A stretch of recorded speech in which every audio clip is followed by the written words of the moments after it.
Listo. Bueno, pues buenos días. ¿Cómo les fue con los videos?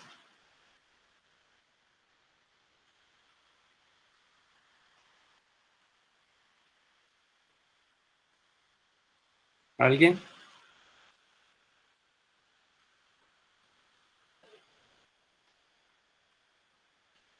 Yo nomás vi uno, profe, ahorita y yo sí lo entendí, pues yo no tuve ningún problema. Ok. La idea de los videos es de que los hubieran visto la semana pasada, pues, para seguir avanzando. Em, ¿Quién sí vio todos?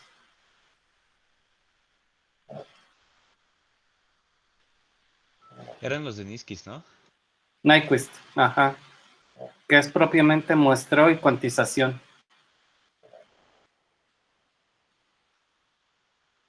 Sí, todo bien. ¿Tienen, ¿Tienen o tuvieron alguna duda acerca de eso?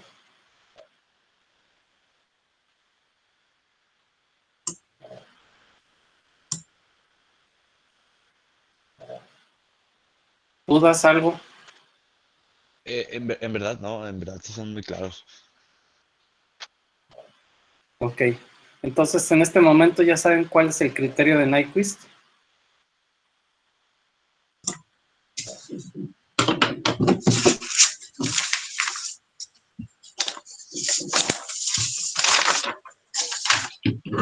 Ah, Sí, sí, es lo de la estabilidad, sí, ¿no? No, no es lo de sí, estabilidad.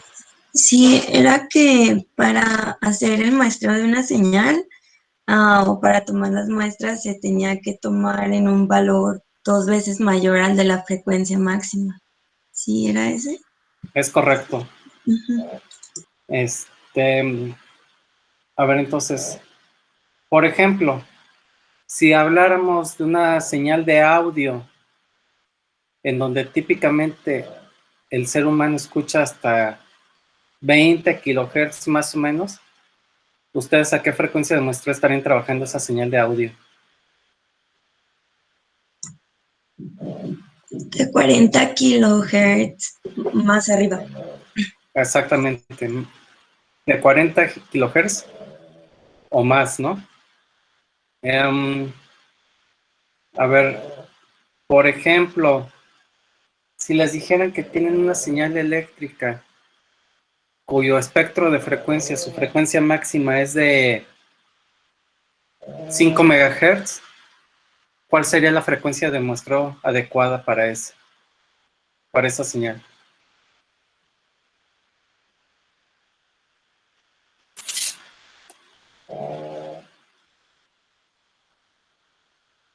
¿Ok? ¿Alguien? Pues sería de 10 megahertz más arriba. ¿De 15? Exactamente. Ah, Ujú. A ver, dejen conecto la tablet.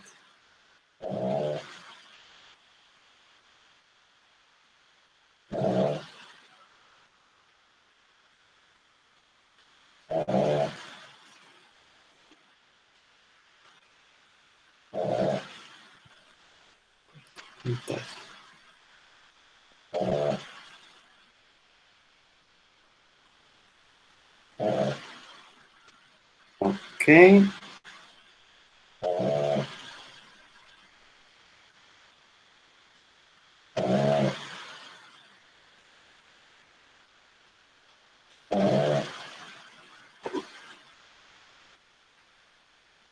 Ahí está. Muy bien, entonces, quedamos, o bueno, recuérdenme, ¿cuál es el criterio de Nyquist? ¿Qué es lo que establece? Que la frecuencia de muestreo, ¿qué debe de ser? 2 veces mayor a la frecuencia original. Debe ser mayor o igual a 2 veces la frecuencia máxima de nuestra señal que queremos discretizar. ¿De acuerdo? A ver, entonces, ya quedamos, por ejemplo, una señal de audio que tuviera una frecuencia máxima de 20 kilohertz, entonces eso implicaría que la frecuencia de muestreo tiene que ser mayor o igual a 40 kilohertz. ¿De acuerdo? Una señal con frecuencia máxima de 5 megahertz implicaría que la frecuencia de muestreo sea mayor o igual a 10 megahertz. ¿Ok? Entonces eso bueno, eso queda claro. ¿Y Sí. se entendió por qué sale ese criterio? Sí, profe. ¿Quién me lo pudiera explicar? El por qué por qué es eso.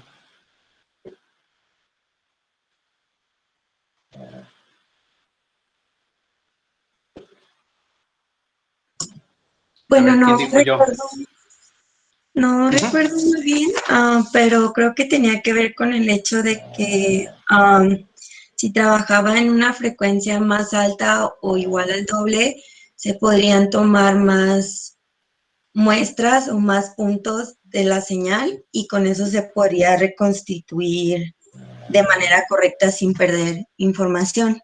Eso es correcto. Era por la parte del muestreo, ¿no? O sea, o sea, tienes que esperar como un periodo. O era por periodos, ¿no? No, o sea, a final de cuentas el muestreo es a partir de una señal continua. La idea es tomar muestras de esa señal continua y la idea es de que a partir de esas muestras contengamos la información suficiente de esa señal original. De hecho, lo ideal sería que a partir de esas muestras pudiéramos reconstruir la señal original. ¿De acuerdo? Ok. Y eso es lo que nos indica el criterio de Nyquist. Algo que viene ahí en los videos es de que siempre, siempre, siempre, cuando ustedes toman muestras de una señal, en el dominio de la frecuencia lo que va a suceder es que se va a replicar ese espectro de frecuencia, ¿de acuerdo? Que es lo que se menciona que son los alias, ¿de acuerdo? Por ejemplo, esta señal senoidal, ¿quién me puede decir cuál es su espectro de frecuencia? ¿Cómo sería su espectro de frecuencia? Pues un pico, ¿no? Son, no picos, sino una delta. Si es una señal senoidal con frecuencia F, ¿dónde se encuentra ubicado esa delta? Por ejemplo, pongámosle números. 60 Hz. ¿Dónde se encontraría esa delta en el espectro de frecuencia?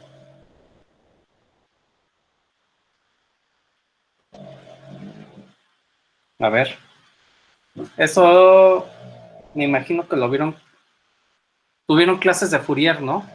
En matemáticas o algo así. Sí, exactamente. Ok.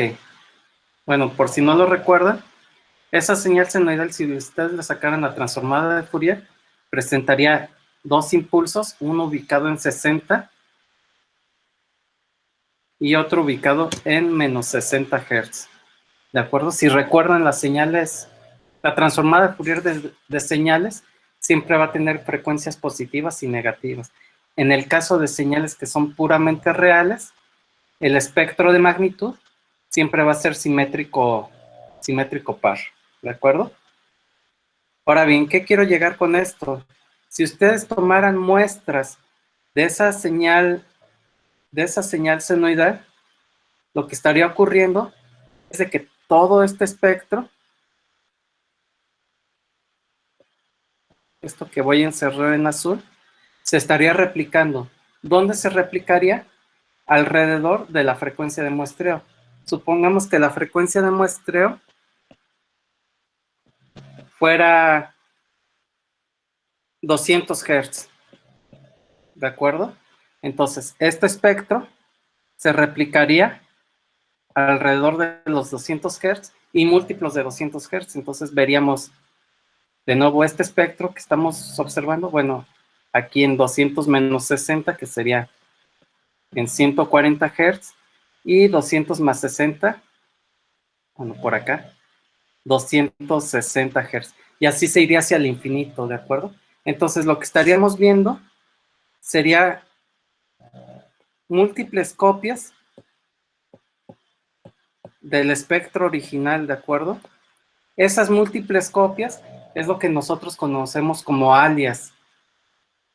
La idea detrás del criterio de Nyquist es de que lo que nos dice es de que cuál es la condición, cuál es la frecuencia de muestra adecuada para que estas réplicas estén lo suficientemente alejadas, de tal manera de que si nosotros quisiéramos reconstruir la señal original a partir de esta señal muestreada, podamos discernir entre el espectro original y las copias, ¿de acuerdo?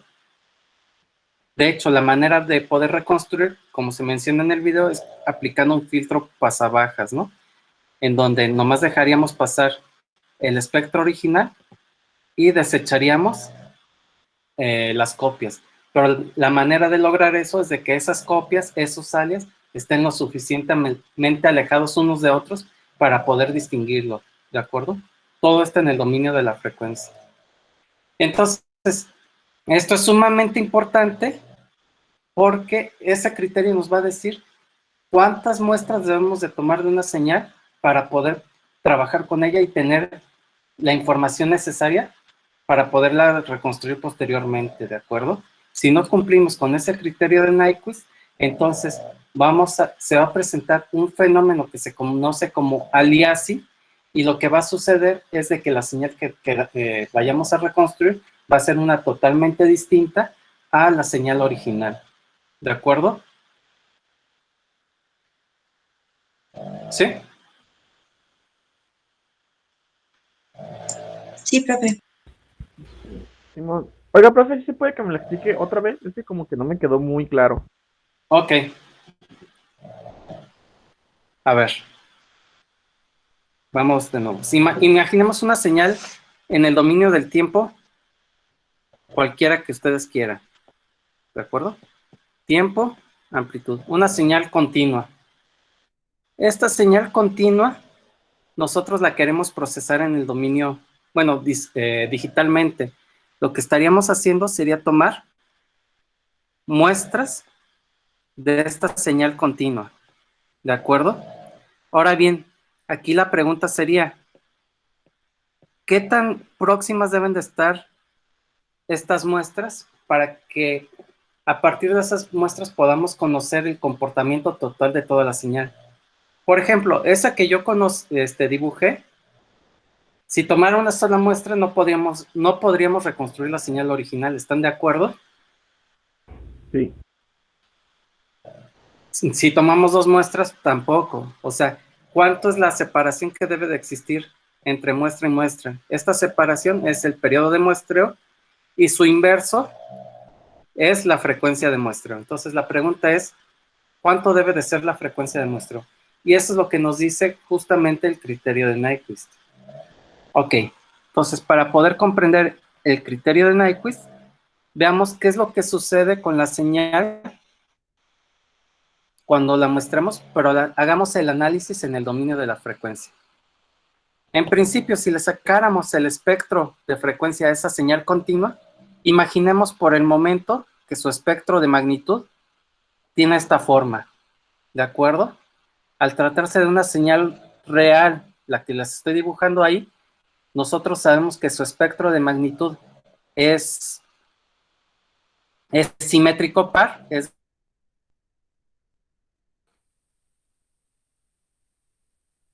a este eje en 0, nosotros veríamos espejeado el espectro, ¿de acuerdo? Y por el momento supongamos que esa señal tiene frecuencia máxima aquí, F max. ¿Por qué no se actualiza? Bueno, F max y menos F max, ¿de acuerdo? Algo que sucede siempre que discretizan o que toman muestras de una señal, o bueno, analicémoslos desde este punto de vista. Si nosotros agarráramos puramente esas muestras, las que les puse ahí, era algo así, ¿no? Bueno, imaginemos que es algo así. Y le sacamos la transformada de Fourier, el espectro de esta señal muestreada va a tener la siguiente forma.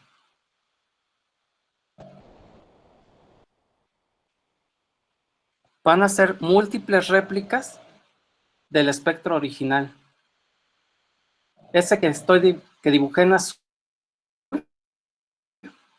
se va a estar replicando en toda la frecuencia, ¿de acuerdo?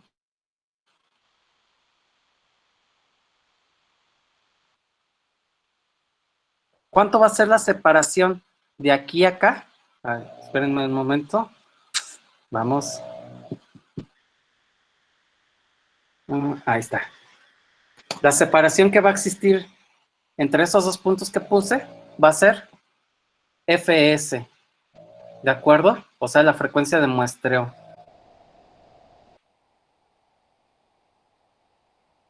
Esta en principio, entre más estén alejados esos alias, más fácil va a ser la reconstrucción.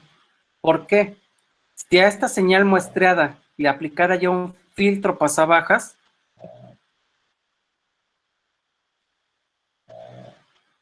supongamos que aquí es la frecuencia 0, un filtro pasabajas ideal sería esa, en el dominio de la frecuencia sería esa caja roja que les dibujé. Lo que estaría haciendo ese filtro pasabajas es dejando nomás esto de aquí y los demás réplicas las pondría en 0, ¿de acuerdo? Y vean, al aplicar ese filtro pasabajas, que es para nosotros es la reconstrucción, estaríamos obteniendo de nuevo el espectro original, ¿de acuerdo? Pero eso es posible siempre y cuando esos alias estén lo suficientemente separados. Veamos los casos que existen. Supongamos que cuando termina un alias, empieza inmediatamente el siguiente, ¿de acuerdo? De lo que estábamos planteando ahorita, esa distancia que existe entre aquí y aquí es Fmax. Y como son réplicas, la distancia que existe de aquí, de donde termina un alias, hasta el punto medio del otro alias, es también Fmax, ¿de acuerdo? Y habíamos dicho hace un momento, la separación que existe entre los centros de esos alias es para nosotros Fs.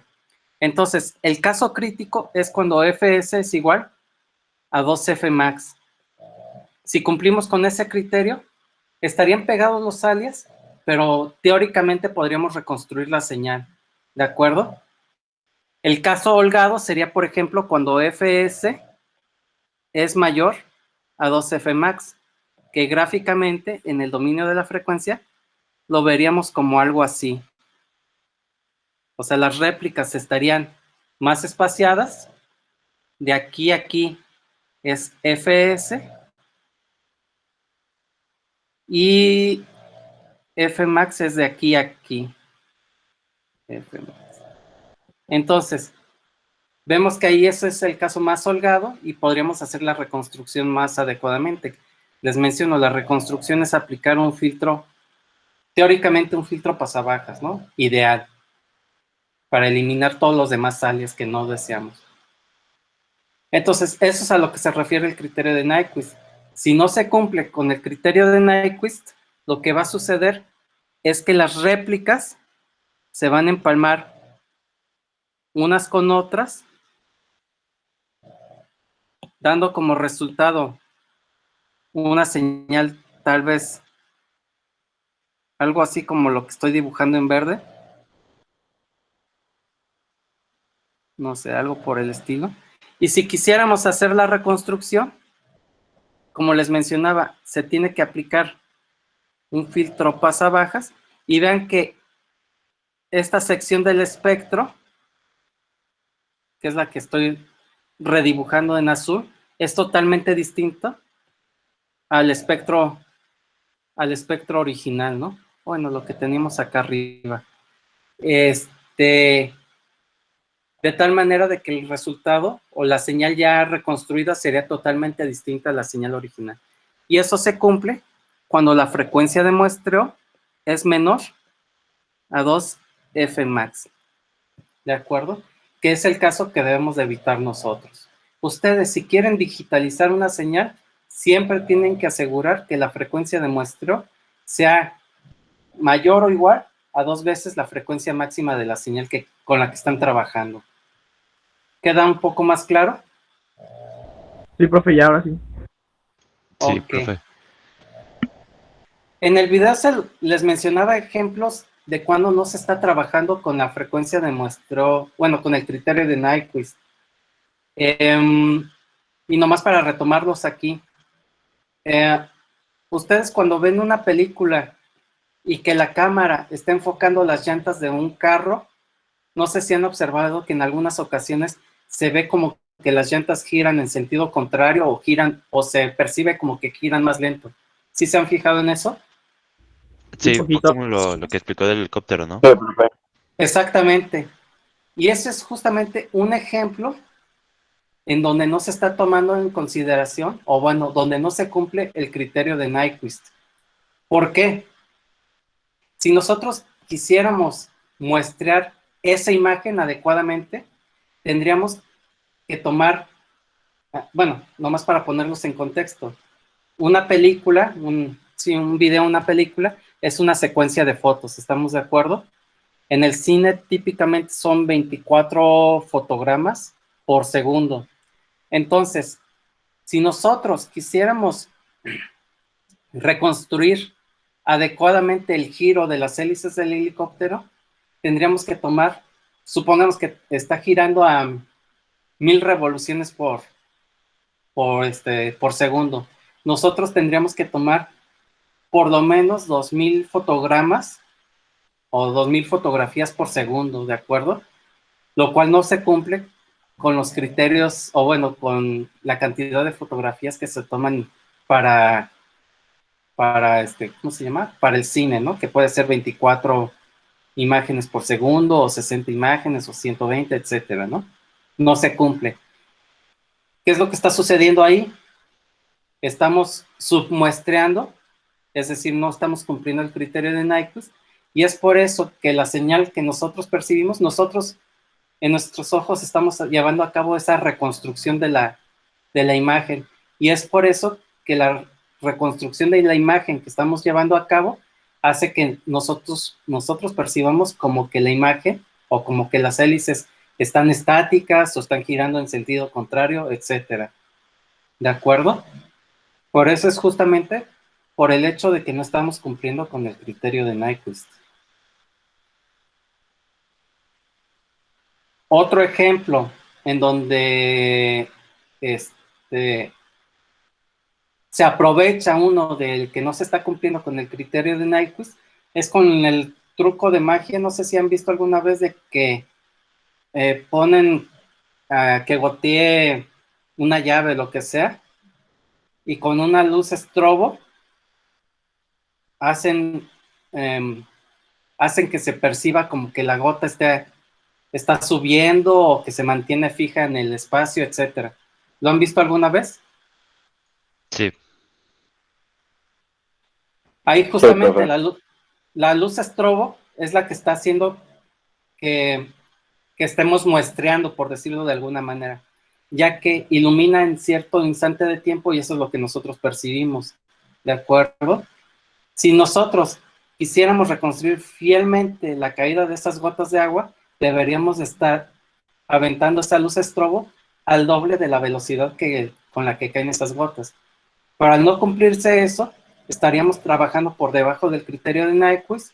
Eso se conoce como submuestreo, y lo que va a suceder es que la imagen o la señal que estemos reconstruyendo va a ser una totalmente distinta a la original. En ese caso, lo que estaríamos percibiendo es, por ejemplo, que la gota se mantiene fija, o que empiecen a subir las gotas, o que caen más lentamente, etcétera, ¿no?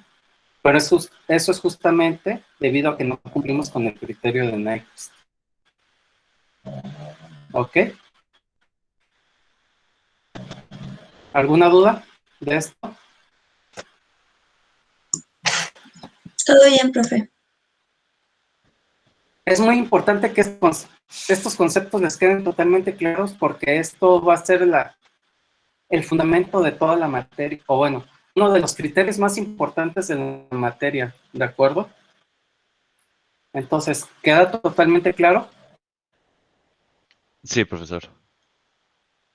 Sí, profe. Ok. ¿Alguna otra duda? Por ejemplo, cuantización, ¿les quedó claro? Sí, cuantización es cuando, bueno, pasas la información de una parte a otra y queda pues en un mismo punto específico, ¿no? No, más sencillo lo podemos ver como cuando estas muestras, en este momento, cuando llevan a cabo el muestreo, estas muestras, su amplitud sigue siendo continua, o sea, puede tener cualquier valor, supongamos que estamos trabajando de 0 a 5 volts, pueden tener cualquier valor de amplitud entre 0 y 5 volts, por ejemplo, ¿no? Ok. El proceso de cuantización lo que va a hacer es que los valores de amplitud que tengan estas muestras ya no va a ser cualquier valor entre 0 y 5, sino un número finito y contable de valores de amplitud. Por ejemplo, 10 posibles valores de amplitud entre 0 y 5 volts, o 12 posibles valores, o 2 posibles valores entre 0 y 5 volts. El hacer ese mapeo de los valores de amplitud continuos a valores discretos es lo que conocemos nosotros como cuantización. ¿De acuerdo? Ok. Profesor, a mí sí me quedó un poco una duda en ese tema, porque en el video usted mencionaba que cuando se hace la cuantización, a esos valores de amplitud se le asignan bits o... Sí. Ajá. Entonces, dependiendo los valores de amplitud que usted asigne, son los bits que se asignan a la señal o No, ¿cómo? más bien la cantidad de bits va a ser un parámetro que tú vas a escoger como ingeniero. Y esa cantidad de bits va a estar relacionada con el número de valores de amplitud que vas a querer dentro de ese intervalo. Por ejemplo, si trabajamos con 8 bits, que es típicamente con lo que trabajan, o la cantidad de bits con la que trabajan los convertidores analógico-digital, eso te va a dar 2 a la 8 posibles valores de amplitud. ¿De acuerdo? 2 a la 8 son, a ver, 2 por 2, 4, por 2, 8, por 2, 16, 32, 64, 120, 256 posibles valores de amplitud. ¿Qué es lo que va a estar sucediendo ahí? Supongamos que tenemos nuestros valores de amplitud desde 0 a 5 volts, y lo que va a suceder es de que ustedes van a particionar. Ay, no iba. Ahí.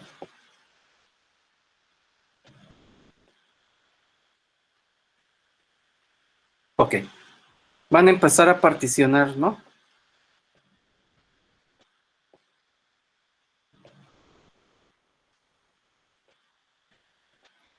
Ay, bueno, faltarían más particiones.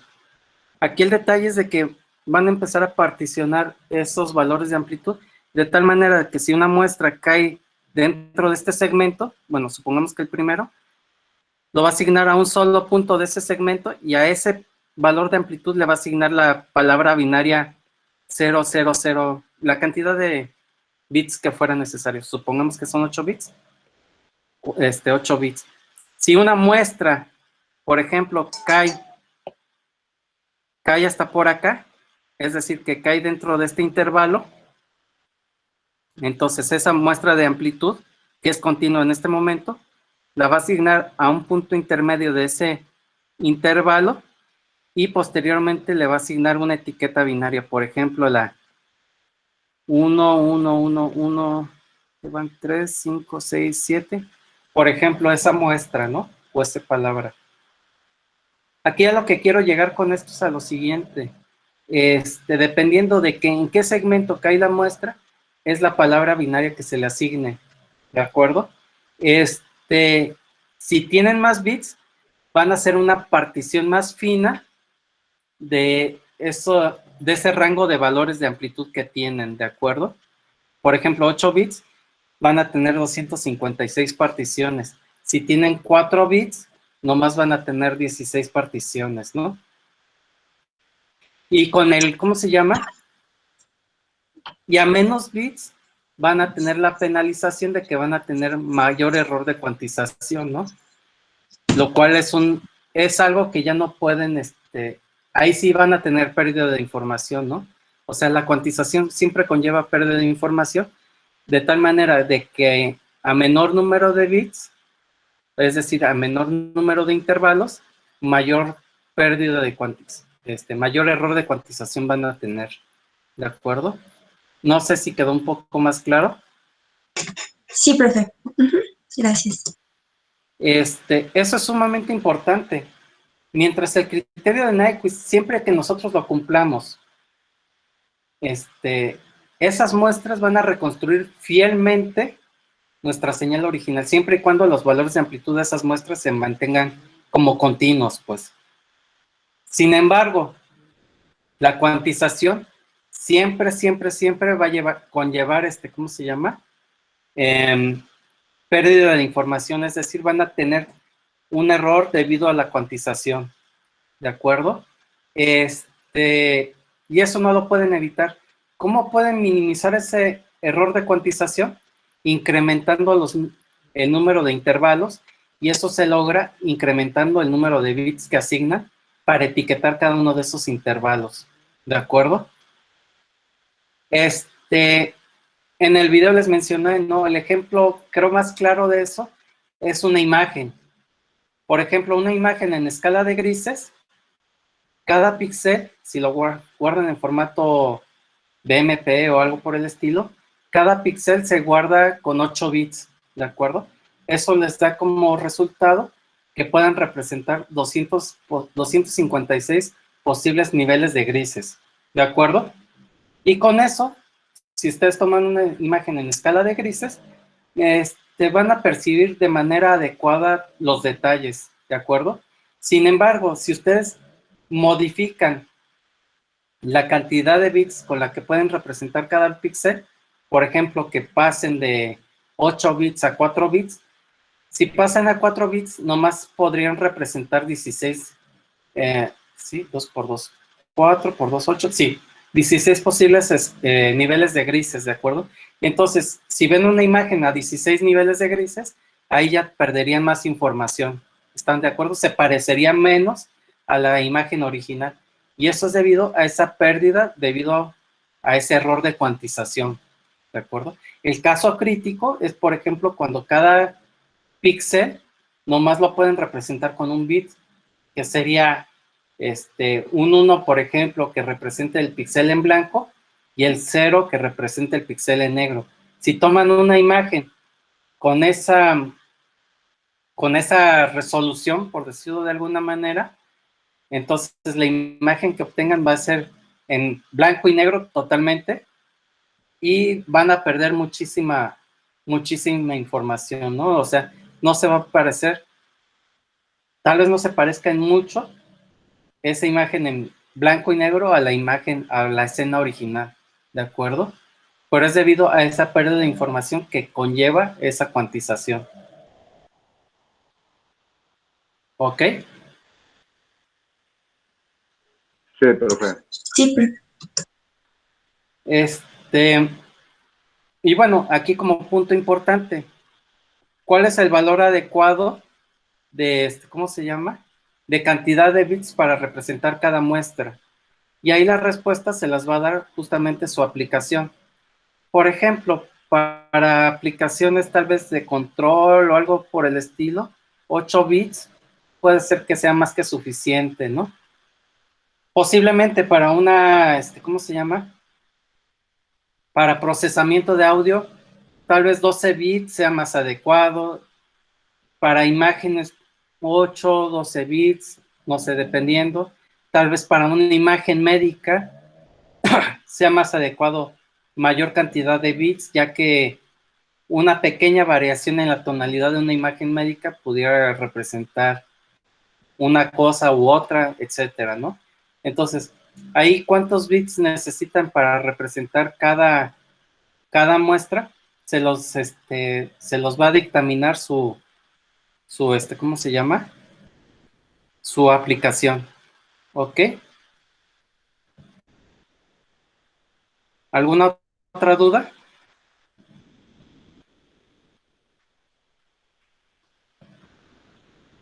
No, profe. ¿Todo claro?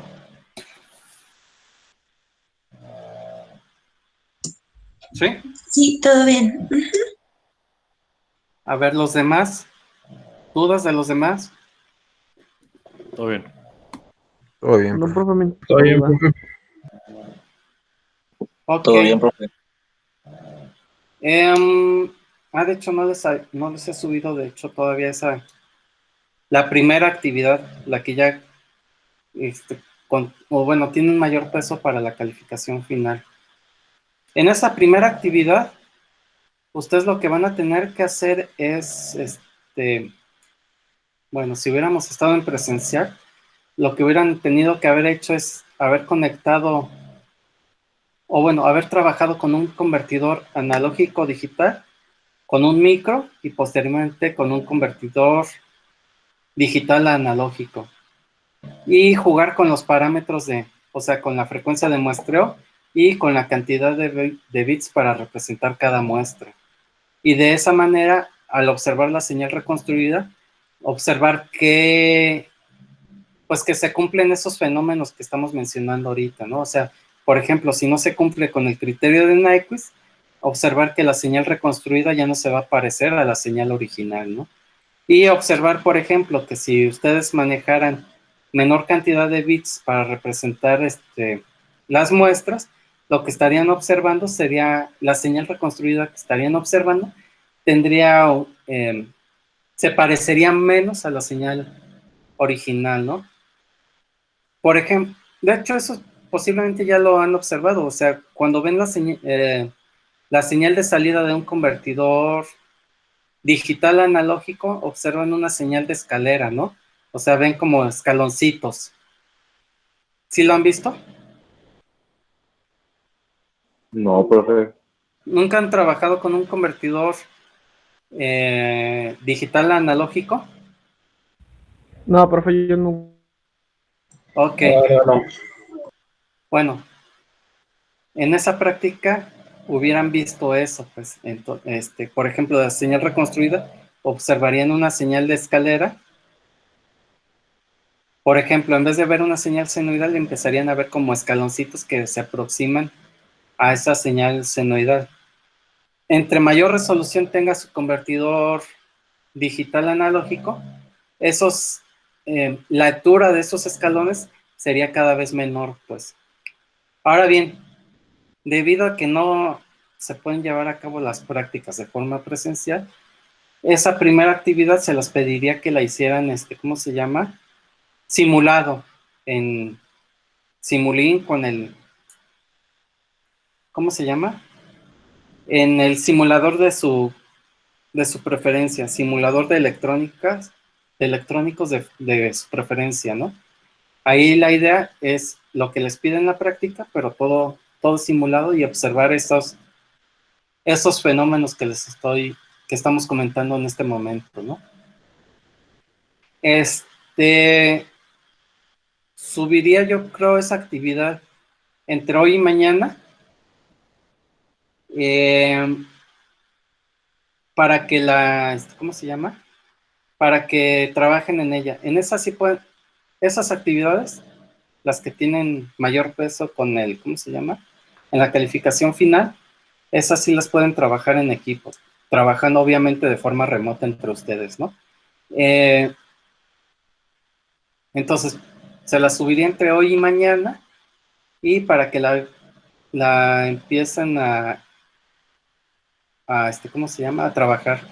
Me preguntan que si voy a subir todos los parámetros en Classroom. Sí, de hecho, lo que subo es la descripción de lo que tienen que hacer, ¿no? O sea, básicamente esa práctica es si se llevaran así físicamente, era de que conectaran un generador de señal. Ahí les menciono a qué frecuencia, bueno, que ese generador de señal generara una señal senoidal con cierta frecuencia.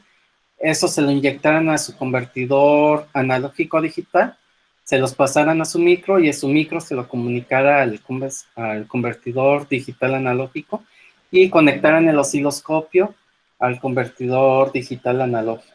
Ahora todo eso sería, ¿cómo se llama? Simulado, ¿no? Bueno, y ahí lo que estarían variando es la frecuencia del, ¿cómo se llama?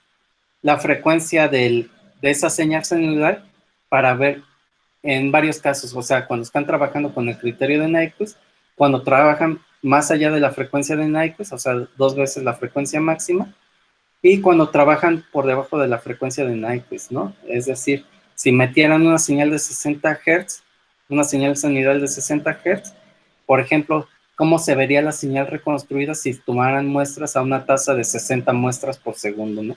Eso es lo que estarían ustedes o tendrían que observar, pues. Pero ahora ya se llevaría todo de manera simulada, pues. Entonces, sí, ahí aparece todo esto, ¿cómo se llama? Todo lo que les pediría. También, o sea, la idea de conectarlo al micro es de que en el micro ustedes puedan seleccionar la cantidad de bits para presentar cada muestra. Típicamente los convertidores analógico digital y digital analógico son de 8 bits, ¿no? Pero ustedes, por ejemplo, en el micro, si están recibiendo una palabra de 8 bits, se pueden quedar con los 4 bits más significativos para observar o para representar esa muestra nomás con 4 bits, por ejemplo, ¿no? Y con eso se lo mandarían a su convertidor digital analógico y así ya observarían qué pasaría cuando tienen menos bits para representar cada muestra, ¿no? Entonces, eso es con lo que estarían desarrollando en la práctica, pues. ¿Alguna duda de esto? No. Ok. No por ahora, profe, pero si salen dudas una vez que la esté armando, le puedo mandar mensaje Sí. a su correo. Sí. Y bueno, y voy a subir los otros videos. Los otros videos es respecto a la convolución y la correlación. Es importante que vean los videos y que también estudien por su cuenta, que lo lean en el libro, en cualquier libro de procesamiento digital, para que quede más claro todos los conceptos. ¿De acuerdo? Y voy a subir los otros videos también. Y bueno, y básicamente sería eso. No sé, ¿dudas, comentarios, algo? Profesor, ¿cuánto tiempo tendríamos para hacer la primera actividad? Ok, esa es una buena pregunta. Típicamente, o sea, si hubiéramos estado de forma presencial, les dejaba 2 o 3 semanas. Ahora, por las condiciones en las que estamos, nos han pedido que seamos un poco más flexibles. Pudiera dejar la actividad abierta. Sin embargo, ese es un arma de doble filo, porque si se las dejo abierto, digamos, por todo el curso, van a dejar las actividades hasta el final, ¿no? Entonces,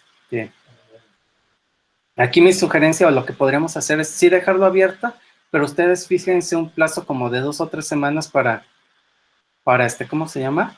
Para entregar, ¿no?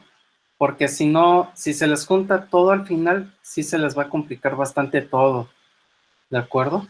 En especial, esta primera práctica sí me interesa de que la desarrollen bien, porque eso va a ser como el fundamento para poder desarrollar el proyecto final, pues.